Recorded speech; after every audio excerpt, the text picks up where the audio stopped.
Hello everyone, welcome to my channel. आज काफी important terms cover करने वाले हैं हम, and this is the 16th video. The significant terms that we will cover today: opsis, paradox, parody, orientalism. बहुत से questions आते हैं और भी बहुत सी टर्म्स हैं जो हम आज के इस वीडियो में कवर करेंगे। अप्रोक्सीमेटली हम लोग 120 टर्म्स को कवर कर चुके हैं अभी तक, and we will keep on moving in the same direction. मैं आपको इन टोटल 200 के आसपास टर्म्स कवर करवाऊंगी, जिससे कि आपको एग्जाम में बहुत हेल्प मिलेगी। ये है उन टर्म्स की लिस्ट जो आज की वीडियो में कवर होंगी डिटेल में विद एग्जांपल्स।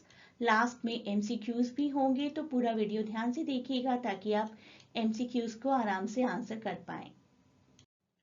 इसके अलावा अगर आप कवर करेंगे हिस्ट्री ऑफ लिटरेचर, जिसके 13 वीडियोस हैं, एक मॉक टेस्ट सीरीज जिसमें 36 वीडियोस अभी हैं और भी ऐड हो जाएंगे इन फ्यूचर, और कुछ इंपॉर्टेंट टर्म्स एमएच एब्रम्स की ये प्लेलिस्ट जो हम कवर कर रहे हैं। तो ये भी आपकी बहुत अच्छी प्रिपरेशन है। साथ ही साथ अगर आप क्रैश कोर्स ज्वाइन कर लेते हैं तो that will be a sure shot thing कि आपका एग्जाम क्रैक हो जाएगा, क्योंकि क्लासेस में हम बहुत ही रेगुलर एमसीक्यूज प्रैक्टिस भी करेंगे, पीडीएफ भी होंगी डेली टॉपिक्स की। तो वो आपके लिए बहुत ही एडेड एडवांटेज होगा। साथ ही साथ मैं आपको सजेस्ट करूंगी कि आप ये टेलीग्राम ग्रुप भी ज्वाइन करें, जहां पर थोड़े रेगुलर टिप्स एंड ट्रिक्स मिलते रहेंगे, specifically during the last week of exam. ये पीडीएफ्स आप जरूर ऑब्टेन करें अगर आप यूजीसी नेट या सीयूईटी के लिए इंग्लिश लिटरेचर की प्रिपरेशन कर रहे हैं। देखिए, सबसे जरूरी तो होता है हिस्ट्री जानना। तो हिस्ट्री ऑफ इंग्लिश लिटरेचर आपको डिटेल में यहाँ जानने को मिल जाएगा, 66 पेजेस। साथ ही इसकी एमसीक्यूज भी प्रैक्टिस करने के लिए मिल जाएंगे। 180 important terms from MH Abrams book, ये भी बहुत इंपॉर्टेंट है। इंग्लिश नॉवेल्स के एवोल्यूशन के बारे में जानना बहुत ज़रूरी है। और फिर बाकी सब कुछ कवर हो जाता है इस पीडीएफ में, जहां पर famous American, British, Indian writers ये हैं। एमसीक्यू मिलेगा। इसके बाद आपको पूरी प्रैक्टिस करने के लिए 2 पीडीएफ्स मिलेंगी 500 प्लस क्वेश्चंस की। Each PDF has 500 plus questions, तो इन टोटल आपके 1000 प्लस क्वेश्चंस हो जाएंगे यहाँ पर। और इनमें से आपको प्रैक्टिस करने के लिए मिलेगा, और जो कुछ भी आपने यहाँ पढ़ा होगा इन पीडीएफ्स में, that will be practised through these PDF number 6 and 7। तो पीडीएफ पैकेज के लिए कैसे ऑप्ट करना है, that you can enquire through this link, and you also can join the live sessions. आप इस चैनल को भी ज्वाइन कर सकते हैं, यहाँ पर भी आपको कुछ टिप्स रेगुलर मिलती रहेंगी। ये लिंक भी मैं आपको डिस्क्रिप्शन में प्रोवाइड कर दूंगी। तो आज की वीडियो की फर्स्ट टर्म है नॉवेल ऑफ मैनर्स। इससे रिलेटेड क्वेश्चंस भी आ सकते हैं, और देखिए इन वीडियोस को करते हुए आपके काफी ईयर्स और ऑथरशिप के क्वेश्चंस ऑटोमेटिकली कवर हो रहे हैं। नॉवेल ऑफ मैनर्स एक ऐसा नॉवेल जिसमें कि आपको सोसाइटी के कस्टम्स, वैल्यूज, नॉर्म्स को फॉलो करना सिखाया जाता है, या फिर उसको मॉक किया जा रहा है।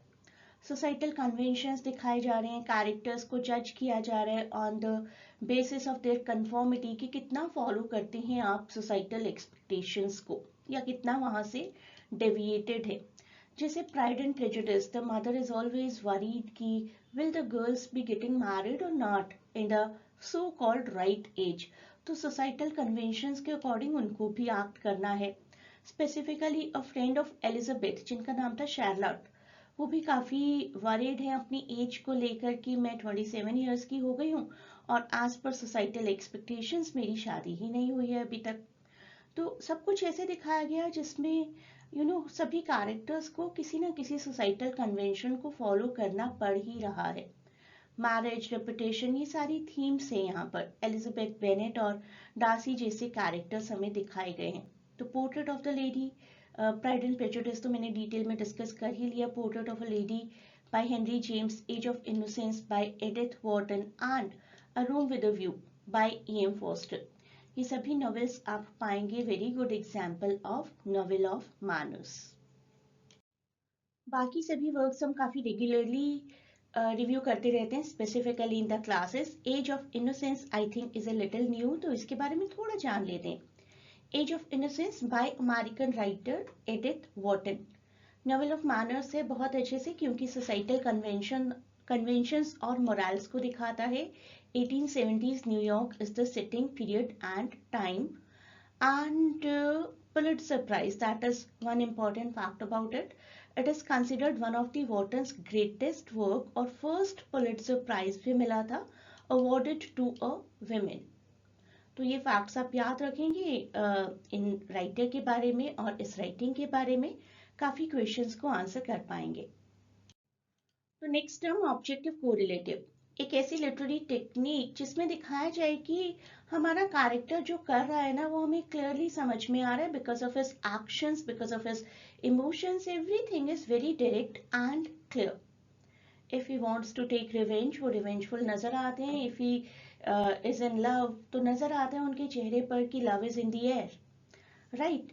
तो एक एग्जाम्पल लेते हैं, जैसे love song of J Alfred Prufrock. हमारे एल्फ्रेड प्रफरॉक कैरेक्टर हैं इस पोएट्री में, जो कि ऐसा लगता है कि अपने डिसीजंस नहीं ले पा रहे, पैरालिसिस और इनडिसीजन से सफर करते हैं। अल्टीमेटली क्या चाहते हैं हमें ठीक से पता नहीं चल पाता है। इवन ये लाइन भी है इस पूरी पोएट्री में, पेशेंट एथराइज्ड अपॉन अ टेबल।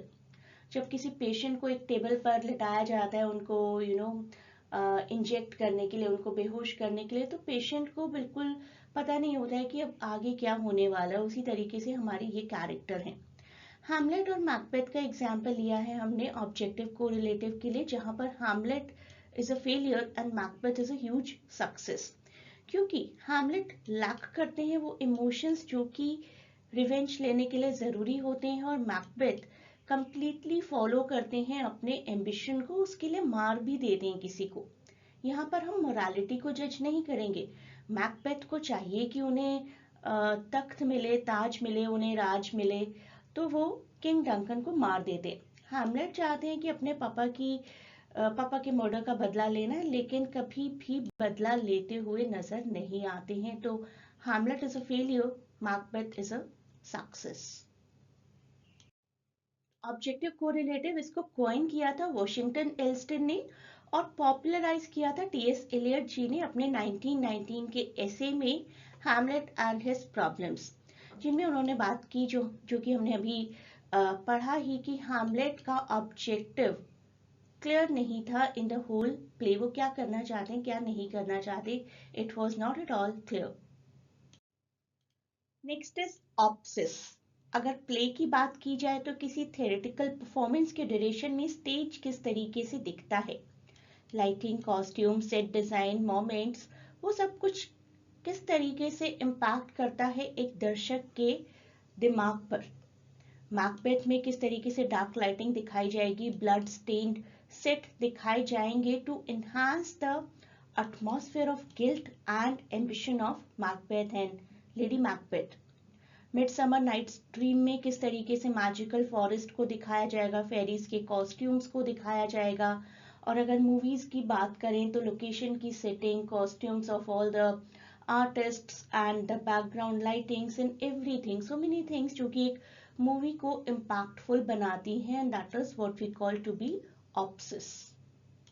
अगर बॉलीवुड की बात करें तो एक्टर्स, डायरेक्टर्स और टेक्नीशियंस, इन सब का रोल तो होता ही है, साथ ही साथ मूवी कहाँ पर पिक्चराइज की गई है, सीनिक ब्यूटी, उसका कितना इंपॉर्टेंट रोल होता है ना। देखिए ये सभी मूवीज, पद्मावत, जिंदगी ना मिलेगी दोबारा, हमारी आंखों के सामने एक ग्लिम्स आ जाता है। और आप लोग मुझे बताइए ये सीन मैंने कौन सी मूवी से लिया है। यहाँ पर भी ऑप्सिस का इस्तेमाल बहुत अच्छे से किया गया था। ओरिएंटलिज्म की बात करते हैं। जब ओरिएंटलिज्म की बात करते हैं तो सबसे पहले एडवर्ड सईद की बात हमें करनी चाहिए, क्योंकि उन्होंने एक किताब लिखी थी ओरिएंटलिज्म 1978 में। इसके साथ ही साथ स्नेक चार्मर नाम की एक पेंटिंग भी है। ये पेंटिंग में भी मैं अभी आपको दिखाऊंगी, और हम देखेंगे कि किस तरीके से इस पेंटिंग में ओरिएंटलिज्म है। पहले ओरिएंटलिज्म को समझते हैं। तो ओरिएंटलिज्म बेसिकली एक स्टीरियोटिपिकल व्यू पॉइंट है about, we can say majorly all the Asiatic countries, और ऑल द कंट्रीज जिनको once upon a time colonise किया गया। अब कॉलोनाइज करने का रीजन क्या था? वो रीजन था कि ये कंट्रीज सेल्फ सफिशिएंट नहीं है, सिविलाइज्ड नहीं है, एजुकेटेड नहीं है। तो हम तो इनको सिविलाइज करने के लिए यहाँ पर गए थे, और जब हमें फ्री किया इन्होंने, इंडिपेंडेंट किया, तो उसके बाद अपनी कंट्रीज में जाकर यही प्रोपगेट किया कि ये कंट्रीज आज भी काफी पिछड़ी हुई हैं। राइट। कई लोगों को तो शायद ऐसा ही ना लगता हो कि हम आज भी गुफा में रहते हैं, हो भी सकता है ऐसा भी। तो western depiction and often distortion of eastern culture presenting them as primitive, exotic, mysterious, inferior, हमें हमेशा inferior ही दिखाना in the minds of the foreigners कि इंडिया आए हैं घूमने या किसी एशियाटिक कंट्रीज में आए हैं, तो डू एक्सपेक्ट कि everything will be very narrow minded, Orthodox and ancient here. तो जॉन लियोन जेरोम की इस पेंटिंग के बारे में बात करते हैं, जो कि 1879 की एक पेंटिंग है, and he was a French artist. कहा जाता है कि अपने टाइम के सबसे पॉपुलर लिविंग आर्टिस्ट्स में से एक थे। ये पेंटिंग डिपिक्ट करती है एक नेकेड बॉय को, जिन्होंने अपने हाथ में एक पाइथन पकड़ा हुआ है, और सारे लोग बैठकर बड़े ध्यान से उन्हें देख रहे हैं और इसी चीज से एंटरटेन हो रहे हैं। तो इंडिया में क्या क्या दिखाया जाता है, लोग किस तरीके से सांप को भी बैठकर आराम से एक तमाशा की तरह देख सकते हैं, that has been shown in this painting. तो किसी फॉरेनर को ये पेंटिंग दिखाई जाएगी तो वो पर्सन यही सोचेगा कि इंडिया में यही सब होता है, स्नेक चार्मिंग, लोग बैठे रहते हैं, एक दूसरे से बातें करते रहते हैं, no education, only gossiping, only leisure activities. तो इस तरीके से डिपिक्ट किया जाना इंडिया को, इंडिया के कल्चर को, that is one aspect of orientalism. Next term is palinode. Palinode एक लिटरेरी वर्क किसी ऑथर का जो कि अपने ही प्रीवियस वर्क में दी गई किसी स्टेटमेंट को या पूरे प्रीवियस वर्क को डिस्कार्ड करता है या थोड़ा सा उसमें चेंज करता है अपने किसी फर्दर वर्क के थ्रू। जैसे कि जेलेट बर्गेस का एक पेलिनॉड है अपनी पोइट्री पर्पल काउ में। ह्यूमरसली अपोलोजाइज करते हैं वो उसको लिखने के लिए। Original was I never saw a purple cow. बाद में उन्होंने पेलिनॉड की फॉर्म में लिखा, yes I wrote the purple cow, I am sorry now I wrote it. तो हमारे राइटर जी ने 1895 में ये पोइट्री लिखी थी, जिसमें उन्होंने कहा I never saw a purple cow. और फिर द लार्क में उन्होंने इस काइंड ऑफ कन्फेशन को पब्लिश किया 1897 में। Yes, I wrote the purple cow. I'm sorry now I wrote it. But I can tell you anyhow, I'll kill you if you quote it. तो अगर इसके बाद भी वो कोई पोइट्री लिखते और उसमें कहते कि I will not kill you if you quote it, तब वो भी एक पेलिनॉड कहलाता, palinode of this new poetry. Next is panegyric. Panegyric का मतलब है तारीफ करना, प्रेज करना। तो एक फॉर्मल स्पीच और writing that praises a person, thing और achievement in a highly respectful and elevated manner. बहुत थोड़ा सा बढ़ा चढ़ाकर अगर किसी चीज की तारीफ कर दी तो दैट इज पैनेजेरिक। जैसे कि पैराडाइज लॉस्ट में जॉन मिल्टन काफी तारीफ करते हैं about the purity of Adam and Eve, कितने इनोसेंट हैं, कितने वर्चुअस हैं, that is told to us. और टू दी वेस्टर्न, वैसे सभी ओड्स पेनेजेरिक की कैटेगरी में आएंगे, क्योंकि ओड किसी ना किसी चीज को डेडिकेटेड ही होती है। पीबी शेले किस तरीके से विंड की तारीफ कर रहे हैं, विंड में कितनी पावर है, wind is something which is so inspiring that it can bring some change. आपको अगर कोई पेनेजेरिक पोइट्री याद आ रही है तो कमेंट्स में मुझे बताएं। नेक्स्ट इज पैरालेप्सिस, और इसका सिनोनिमस डिवाइस हम लोग शुरुआत की वीडियो में ही कवर कर चुके हैं, दैट इज एपोफेसिस। आप में से कई लोगों को आई थिंक याद है, जिसको याद है कमेंट्स में एक हैंड रेज करिए अपना, so that I come to know कि आप वीडियोस देख रहे हैं। एक ऐसा रेटोरिकल डिवाइस जिसमें कुछ मेंशन ना करते हुए भी मेंशन किया जाता है या मेंशन करते हुए भी मेंशन नहीं किया जाता, it can be either way. I forgive you for your jealousy, so I won't even mention what a betrayal it was. कर दिया ना मेंशन, फिर भी कह रहे मेंशन नहीं किया। जैसे कैंटरबरी टेल्स में है पार्डनर। पार्डनर नाम का एक कैरेक्टर है जो कि चर्च में काम करते हैं और उनको अलाउड होता है लोगों के गुनाहों को माफी प्रोवाइड करना, उनको कुछ रिलिक्स प्रोवाइड करना, उनके कन्फेशंस को सुनना और उनको ये बिलीव करवाना कि now they are free of their sins, उनके सिंस से उन्हें आज़ादी मिल गई। और इस काम के लिए वो पैसे भी लिया करते थे। He was a corrupt person. तो क्या कहते हैं वो, I will not tell you for it is not necessary how I took their money. Right, तो बता भी दिया और कह रहे हैं I will not tell you. तो दैट इज पैरालेप्सिस और एपोफेसिस। पैराडॉक्स एक ऐसी सिचुएशन जहां पर एक स्टेटमेंट अपने आप को कॉन्ट्राडिक्ट करती है। अगर पैराडॉक्स या ऑक्सीमोरॉन में किसी को कोई कंफ्यूजन है, do right in comments, I will explain with more examples. पूरी एक स्टेटमेंट जो अपने आप को कॉन्ट्राडिक्ट करती है, दैट इज पैराडॉक्स। और दो फ्रेजेस जो एक साथ हैं, एक दूसरे को कॉन्ट्राडिक्ट करते हैं, दैट इज ऑक्सीमोरॉन। तो ऑक्सीमोरॉन पैराडॉक्स, आपको कंफ्यूज नहीं होना एग्जाम में। ये एक स्टेटमेंट है, देखिए, हैमलेट जी की, when he wants to kill his uncle, क्योंकि उनके अंकल ने उनके पापा का मर्डर किया। प्लस एक और फैक्ट एसोसिएटेड है, उनके अंकल से उनकी मदर ने शादी की। तो मदर के लिए अंकल इंपॉर्टेंट है, उनके हस्बैंड है एट प्रेजेंट, लेकिन हैमलेट के लिए दुश्मन है। तो दुश्मन को मारना अच्छा भी माना जाता है, लेकिन वो दुश्मन किसी का दोस्त है ना, उसके साथ आप एक क्रुएलिटी भी कर रहे हैं, दुश्मन की फैमिली के साथ एक क्रुएलिटी भी कर रहे हैं। तो अच्छा और बुरा दोनों एक साथ हैं। I must be cruel only to be kind, this is something what he says which seems to be contradictory, लेकिन कहीं ना कहीं इसमें एक डीप सच्चाई छुपी है। बाइबल का एक एग्जाम्पल लेते हैं, the last shawl B first and the first lost. Last अपने आप में एक पैराडॉक्सिकल सिचुएशन है। पैराडॉक्स रिफ्लेक्ट करती है कि किस तरीके से वर्ल्ड का एक रिवर्सल होने वाला है, पावर और स्टेटस का एक रिवर्सल होने वाला है। Next is parody. पैरोडी किसी वर्क का मजाक उड़ाया जाना, अ ह्यूमरस और satirical limitation of a serious work. Often exaggerate किया जाता है, मॉक किया जाता है ओरिजिनल स्टाइल को, ओरिजिनल टोन को, ओरिजिनल कंटेंट को। ये एक एग्जाम्पल है, the Splendid Shilling, John Philips का लिखा हुआ है, जिसने इस वर्क ने जॉन मिल्टन के पैराडाइज लॉस्ट को मॉक किया है, मिमिक किया है।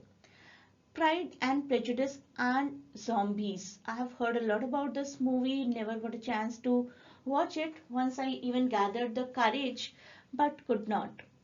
तो आपकी चॉइस है, आप देखना चाहते हैं या नहीं। और जेन ऑस्टिन के इस नॉवल को बहुत अच्छे से समझते हैं और बहुत टाइम है अगर आपके पास देखने के लिए, तो ज़रूर देखिए। Time is a constraint for me, so I could not watch it. तो this is considered to be a parody of original 1813 novel by Jane Austen, Pride and Prejudice. Pathetic fallacy, जहां पर पर्सोनिफिकेशन है, लेकिन personification में बहुत ज्यादा emotion attach कर दिया है उस ऑब्जेक्ट का जिसको पर्सोनिफाई किया गया है। The wall is listening to me, हम कहते हैं ना दीवारों के भी कान होते हैं, तो वहां तक वो पर्सोनिफिकेशन है। बट इफ वी से कि the wall is crying after listening to my story, that will be pathetic fallacy. मैंने वॉल का इमोशन दिखा दिया। एग्जाम्पल देखते हैं, in Wuthering Heights by Emily Bronte, जो कि उनका इकलौता नॉवेल था 1847 का। मैं पूरी कोशिश करती हूँ साथ साथ आपको एडिशनल फैक्ट्स भी बताती जाऊँ। तो डार्क स्टॉर्मी वेदर को किस तरीके से मिरर किया है लॉकवुड जो कि एक टेनेंट थे और शुरुआत में आते हैं, उनके एक कॉमेंट को देखते हैं। The intense horror of nightmare came over me, I tried to cry out but the voice was smothered in my throat. तो हॉरर केम ओवर मी, ये अपने आप में एक पैथेटिक फेलिसी है। आपने हॉरर को बहुत ज्यादा इमोशंस प्रोवाइड कर दिए कि horror overpowered the human being, right. तो किस तरीके से इमोशंस को, ह्यूमन इमोशंस को बहुत इनएनिमेटेड ऑब्जेक्ट्स के थ्रू बहुत ज्यादा एम्फेसाइज करना, that is what pathetic fallacy is. एक और एग्जाम्पल देखिए, यहाँ पर दिखाया गया है the wind, the air is very angry. Howled angrily word use किया गया, एनरेज्ड बाय द डेसोलेशन ये वर्ड यूज किया गया फॉर द एयर। आप कुछ क्वेश्चंस को आंसर करिए कमेंट में। Question number 1 is about paralipsis. जो भी आपको यहाँ पर सही ऑप्शन लग रहा है, right that in comment. Question number 2, in which year was Orientalism published by Edward Said? Question number 3, which term refers to a poem that retracts a previous statement? तो जो भी आपको ऑप्शन ठीक लग रहा है, जैसे फॉर एग्जाम्पल क्वेश्चन नंबर 3 में अगर आपको लगता है कि ऑप्शन ए इज राइट तो जस्ट राइट 3A। आपको लगता है कि क्वेश्चन नंबर 1 का राइट आंसर बी था तो 1B 2C 3A इस फॉर्मेट में मुझे आंसर लिखकर दे दीजिए। आज की वीडियो में डिस्कस किए गए किसी भी कंसेप्ट में अगर आपको कोई डाउट है, कोई ट्रबल है, you can mention in comments and you may join the live session for all of these mentioned courses: CUET, UGC, GPSC, English Literature optional for UPSC exams। इन सब कोर्सेज के लिए ऑनलाइन क्लासेस अवेलेबल हैं along with the coaching for IGNOU Masters English। You can contact on this WhatsApp or you can contact on this Telegram link. I'll provide both the links in description of this video.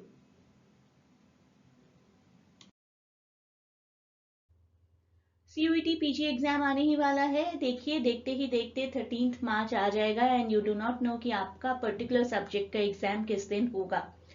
English literature कर रहे हैं तो आप join करिए मुझे और आपकी preparation बहुत अच्छी हो जाएगी, that I can assure you, अगर आप डेडिकेटेडली वो सभी टास्क्स कंप्लीट करते हैं जो कि मैं आपको प्रोवाइड करती जाऊंगी।